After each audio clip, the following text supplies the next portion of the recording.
અરે ઓછું નાક પણ અસલી નાક. MDH કાશ્મીરી લાલ મરચાની પાવડર. સમાચારમાં આગળ વધીએ તો કેન્દ્ર સરકારના 11 વર્ષ પૂર્ણ. સીએમ અને CR પાટીલની સંયુક્ત પ્રેસ કોન્ફરન્સ મળવાની છે. પત્રકાર પરિષદમાં કેન્દ્ર સરકારના કાર્યોની વાત થશે. મોદી સરકારની સિદ્ધિઓ અને લોકહિતના કાર્યોની જાણકારી આપશે.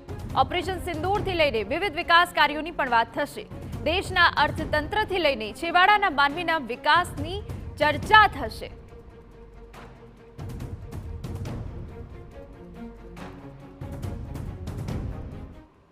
તો સંપૂર્ણ વિગતે વાત કરવા માટે અમારા પોલિટિકલ એડિટર કિંજલ મિશ્રા જોડાઈ ગયા છે. કિંજલ, કેન્દ્ર સરકારના 11 વર્ષ પૂર્ણ થયા છે. એક સંયુક્ત પ્રેસ કોન્ફરન્સ સીએમ અને CR પાટીલની મળવાની છે. કયા મુદ્દાઓને આવરી લેવામાં આવશે?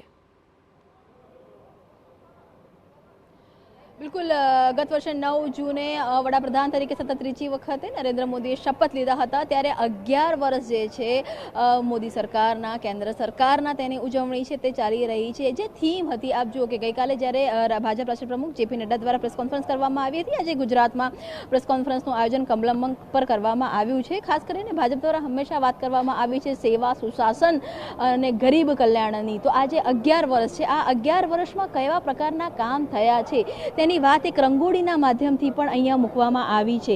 એ ચાહે પૂર્વોત્તરના વિકાસની વાત કરવામાં આવે કે પછી ચાહે જે 11 વર્ષની અંદર જે અલગ અલગ કામ થયા હતા, વિરાસત અને વિકાસની વાત કરવામાં આવે કે પછી જે મહિલાઓના ઉત્થાન માટેની વાત કરવામાં આવી હોય કે પર્યાવરણની વિકાસની વાત કરવામાં આવી હોય, વૈશ્વિક આર્થિક વિકાસની વાત કરવામાં આવી હોય, જે આ તમામ થીમ હતી, આ તમામ થીમને અહીંયા રંગોળીના માધ્યમથી મૂકવામાં આવી છે. તેની સાથે જ 11 વર્ષની અંદર જે જો રાષ્ટ્રીય સુરક્ષાની વાત કરવામાં આવે, આપ જોઈ શકો છો કે સૌથી જે પ્રાધાન્ય હંમેશા વડાપ્રધાને મહિલાઓને આપ્યું છે. તો જે ઉજ્જવલા યોજના હતી તેનાથી મહિલાઓને કેવા પ્રકારનો લાભ થયો છે. સ્વાસ્થ્ય હંમેશા એ કોઈ પણ સામાન્ય વ્યક્તિ માટે મહત્વની હોય છે, અને તેમાં જે પ્રકારે ખૂબ મોટો ખર્ચો થતો હતો, તો આયુષ્યમાન યોજનાથી કેવી રીતે જે ગરીબ લોકોનું, સામાન્ય લોકોનું જીવન હતું તે બદલાયું હતું. કોરોનાના સમયની અંદર જે પ્રકારે જે ફ્રી અનાજ યોજના હતી તે કરવામાં આવી હતી. તેના સિવાય પણ જે અનાજ છે, વિનામૂલ્યે અનાજ લોકોને મળી રહે, કેમ કે જે વચોટિયાઓ હતા, વચોટિયાને દૂર કરવાની જે વાત હતી તે થઈ હતી. પહેલગામનો પરનો જે હુમલો થયો અને ત્યારબાદ જે ઓપરેશન સિંદૂર થયું, તો તે જે વાત છે તે મૂકવામાં આવી છે. આ 11 વર્ષની અંદર જે વાત કરવામાં આવે તો કાશી વિશ્વનાથના વિકાસની વાત હોય કે પછી ધાર્મિક મંદિર અને કોરિડોરની વાત હોય, આ તમામ જે મુદ્દાઓ છે તેને મૂકવામાં આવ્યા છે. રંગોળી જેમણે બનાવી છે તેમની સાથે વાત કરીએ. કેટલો સમય, કેમ કે આમ જોઈએ તો એવું લાગે છે કે 7-8 યોજનાઓ છે ને એક સાથે મૂકવામાં આવી છે, પરંતુ આ યોજનાઓને આખી રંગોળી બનાવવામાં, આ થીમ વિચારવામાં કેટલો સમય ગયો? એટલીસ્ટ 3 થી 4 કલાક સમય ગયો વિચારવા માટે, અને કરવા માટે અમારે 5 થી 6 કલાક થયા. 5 થી 6 કલાક થયા. અમે 5 વાગ્યાના લાગી ગયા છે. અત્યારે એઝોન ટુડે અત્યારે પત્યું, હવે સ્ટીલ અત્યારે પતી છે. આપ કલાકાર છો, એટલે સ્વાભાવિક છે કે અનેક જગ્યા પર અલગ અલગ થીમ ઉપર આપ રંગોળી બનાવતા હશો, પરંતુ જ્યારે કેન્દ્ર સરકારે જે કામ કર્યા છે, 11 વર્ષનો શોકેસ મૂકવાનો હતો, આ કેટલું મહત્વનું હતું?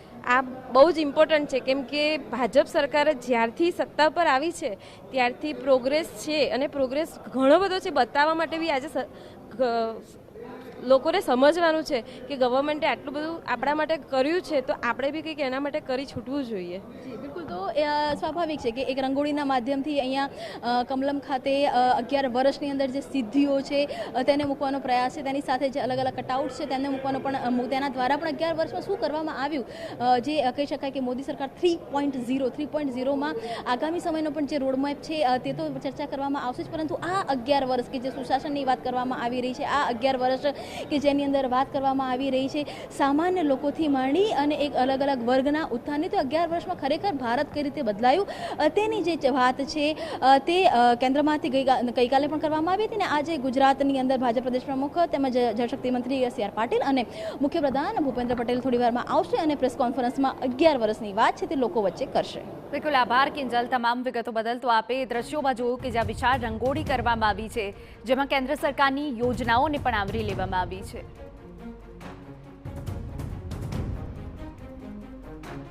MDH ચણા મસાલા.